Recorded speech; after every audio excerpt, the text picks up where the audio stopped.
membuat KTP versi dinasti Turki. Dan di Indonesia, tepatnya pusatnya di Yogyakarta, ada kerajaan yang menjadi cabang dari Khilafah Turki Utsmani yang dia dipimpin oleh Pangeran Diponegoro, Sultan Abdul Hamid, utusan Khilafah Turki di tanah Jawa. Itu jejak khilafah di Nusantara.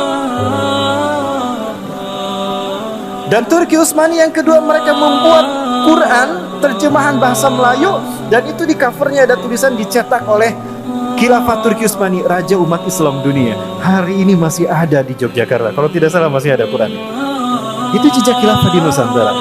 Bahkan Turki Utsmani inilah yang berhasil menyeru kekuatan umat Islam dunia untuk membebaskan Nusantara dari penjajahan Belanda. Bapak Ibu, banyak sekali prestasi Khilafah Turki.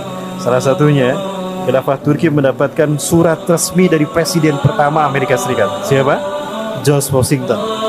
Pasca perang kemerdekaan melawan Inggris, pemerintah Amerika kelaparan. Amerika perang kekurangan logistik, banyak rakyat dan tentaranya kelaparan.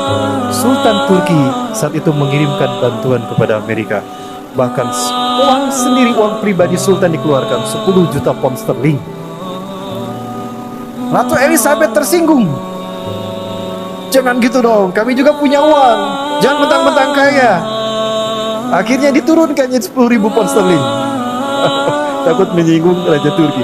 Maka Amerika mengucapkan terima kasih atas bantuan pangan dari Turki dan juga keuangan, sehingga Amerika bisa berdiri sampai hari ini. Apakah ini yang disebut khilafah ancaman dunia? Apakah ini yang disebut khilafah teroris? Kalianlah yang sesungguhnya teroris. Tidak ada perang melawan terorisme, enggak ada. Yang ada adalah perang menggunakan isu teroris. Bapak Ibu dirahmati Allah Subhanahu wa taala. Sekali lagi, ini adalah bukti jejak khilafah di Nusantara. Sebentar Bapak Ibu, suaranya tidak muncul.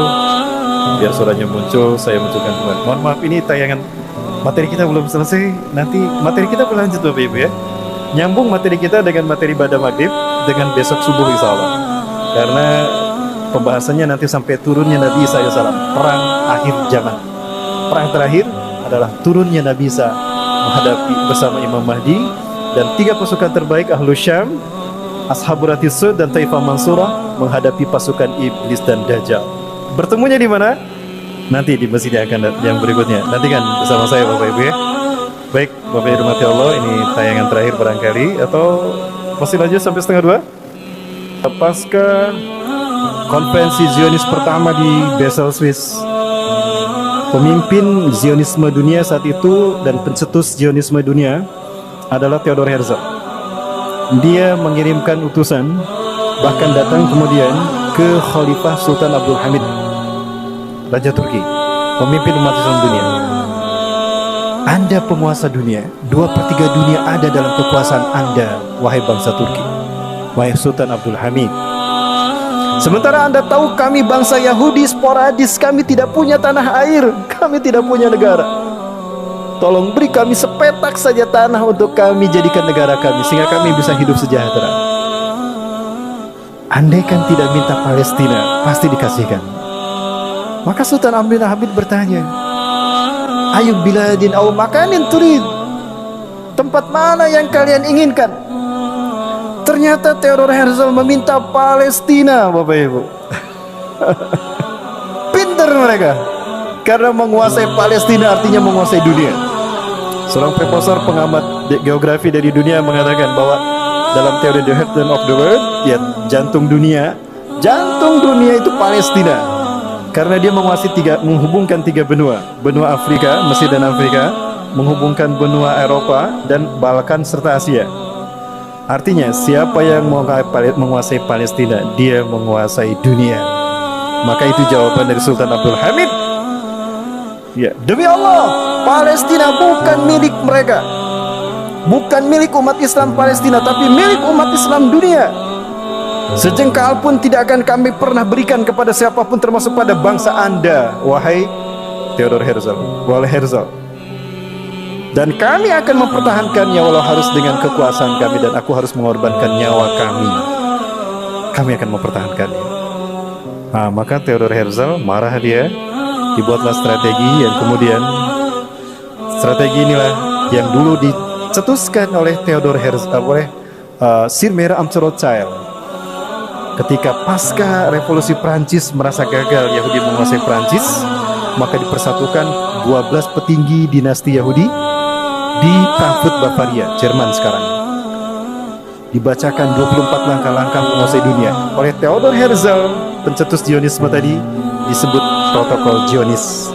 Dengan langkah-langkah itulah mereka menghancurkan Turki Utsmani. Sambutan dari bangsa kita adalah dari Pangeran Diponegoro. Tadi Bapak Ibu dengar, ya, ketika disampaikan ke seluruh maklumat ke seluruh wilayah Turki, disambut dengan jawaban tegas dari Pangeran Diponegoro, Khalifah Turki yang berada di tanah Jawa, bahwa kami, Pangeran Ontowiryo, Pangeran Diponegoro siap untuk membebaskan Palestina dari Yogyakarta. Maka dikirimkanlah pasukan untuk membebaskan Palestina. Ini jejak khilafah di Nusantara. Nah, baca dong sejarah. Kenapa harus diprotes dan dihapuskan? Dan inilah yang menjadi semangat, yang menjadi penggerak dan motivasi utama dari seorang yang bernama Erdogan. Beliau sadar betul bahwa yang beliau pimpin adalah negara yang dulu memerdekakan Islam dunia, yang dulu lahir di negaranya para pemimpin kelas dunia yang diridhoi Allah. Maka inilah yang menjadi cita-cita pemimpin Turki hari ini, Erdogan. Maka tidak salah, setelah beliau menyatakan Hagia Sophia kami rubah menjadi masjid, maka berikutnya kami akan bebaskan Palestina, Al-Aqsa. Artinya apa? Presiden Erdogan membawa kita kepada perang besar dunia. Karena hanya dengan perang dunia saja Palestina akan bisa dibebaskan. Betulkah demikian? Kita dengarkan apa yang disampaikan oleh Erdogan terkait dengan komitmennya, terkait dengan Hagia Sophia dan Al-Aqsa. Subhanallah. Itu tadi apa yang disampaikan oleh pemimpin dunia, pemimpin Turki kelas dunia. Ada gubernur kelas presiden, ada presiden kelas dunia, ada ketua RW kelas gubernur, ketua RW kelas gubernur di Indonesia. Namun ada juga presiden kelas ketua RW. Baik, Bapak Ibu yang Allah Subhanahu wa taala, inilah Erdogan. Beliau pernah menyatakan komitmen dan selalu menunjukkan bagaimana cita-cita beliau untuk kembali memimpin dunia. Banyak yang bertanya tentang loyalitas saya. Maka saya katakan bahwa loyalitas saya adalah untuk negeri saya, dan negeri saya adalah setiap jengkal permukaan bumi yang dikumandangkan azan di sana. Jadi beliau memimpin tidak bermaksud hanya memimpin Turki, tapi memimpin Islam dunia.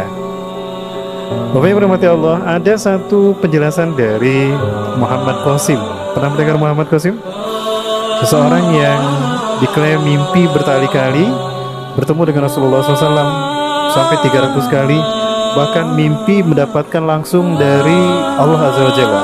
Ini sangat kontroversial memang, tapi sempat ramai Muhammad Qasim ini karena setiap pernyataannya terjadi. Salah satu yang beliau katakan adalah kehancuran Turki dalam perang yang tidak lama lagi akan terjadi.